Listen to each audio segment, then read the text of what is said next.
ये मौलवी जरगर जो है, he gets in touch with this मौलवी इरफान अहमद। ये है कौन, इसका पता लगाया जा रहा है। ठीक है, मुझे ये जानकारी मिल रही है कि इस मौलवी इरफान अहमद को गिरफ्तार कर लिया गया है। इसकी तस्वीर हमारे पास नहीं है, but he is the main culprit. यही है वो शख्स जो हो सकता है पाकिस्तान के संपर्क में हो। फिर इसने कांटेक्ट किया इस महिला को जिसका नाम है डॉक्टर शाहीन। अब इसका बायोडेटा क्या है, डॉक्टर शाहीन, वाइट कॉलर, पढ़ी लिखी। मतलब ये वो नहीं है कि मैं गरीब हूं, मैं गुर्बत हूं, मेरे घर में कुछ खाने को नहीं है इसीलिए आतंकी मेरे पास आए, उन्होंने कहा 2 लाख रुपया, जैसा उसके साथ कसाब के साथ हुआ था। ये पढ़ी लिखी औरत है। इसका घर आप देखिए, आपको ठीक ठाक घर लगेगा इसका। ये आतंकी डॉक्टर मुजम्मिल की कथित गर्लफ्रेंड बताई जा रही है। तो हो सकता है वो मौलवी इरफान अहमद या तो पहले इसके संपर्क में आया या मुजम्मिल के संपर्क में आया, हमें ये नहीं पता है। अच्छा, फरीदाबाद से इस महिला की गिरफ्तारी हुई है और इसकी गाड़ी में जो है AK-47 बरामद हुई है। सोचिए आप, इस महिला की गाड़ी में AK-47 बरामद हुई। लखनऊ के घर के बाहर, लखनऊ के घर से AK-47 बरामद हुई है। प्रयागराज से इसने MBBS किया, पढ़ाई लिखाई कर रही थी। 2006 में कानपुर में GSVM में नौकरी इसने शुरू की। फिर 2013 तक GSVM में फार्माकोलॉजी की प्रोफेसर भी रही है, यानी बच्चों को पढ़ाती भी रही है। 2013 के बाद कानपुर से ये गायब हो गई और पकड़ी कहाँ जाती है, फरीदाबाद में पकड़ी जाती है। फरीदाबाद के अल फलाह मेडिकल कॉलेज में डॉक्टर है फिर ये डॉक्टर मुजम्मिल, जो उसके संपर्क में था डॉक्टर शाहीन के।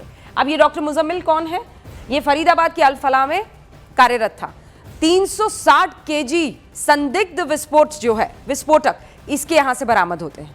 ये डॉक्टर मुजम्मिल बगैर किसी पेपर के किराए पर मकान लेता है और मकान जो है वो 1-2 एडवांस लेकर लेता है, 1-2 महीने का एडवांस देता है और सिर्फ वहां रजिस्टर में लिखता है doctor Muzammil Al Falah university, that's about it. फिर आप आ जाइए डॉक्टर आदिल अहमद के बारे में। जम्मू कश्मीर के अनंतनाग का ये रहने वाला है और डॉक्टर आदिल अहमद सहारनपुर में डॉक्टरी कर रहा था।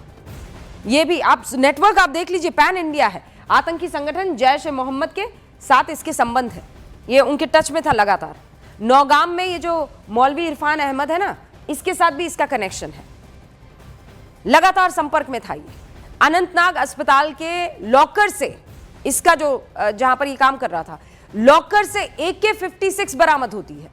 क्या काम है, किसी डॉक्टर को AK-56 लेकर क्यों घूमना है या क्यों उसे रखना है। AK-56 जम्मू कश्मीर के पुलवामा का रहने वाला ये डॉक्टर उमर है। अब ये डॉक्टर उमर कौन है, खत्म, परखच्चे उड़ गए इसके, क्योंकि जो आखिरी बार गाड़ी चला रहा था ना जिसमें विस्फोट हुआ दिल्ली के लाल किला में, ये वही शख्स है। और अभी हमने आपको बिल्कुल ताज़ा तस्वीर दिखाई है, ये फरीदाबाद के सेक्टर 37 के पेट्रोल पंप पर भी दिखाई दे रहा है।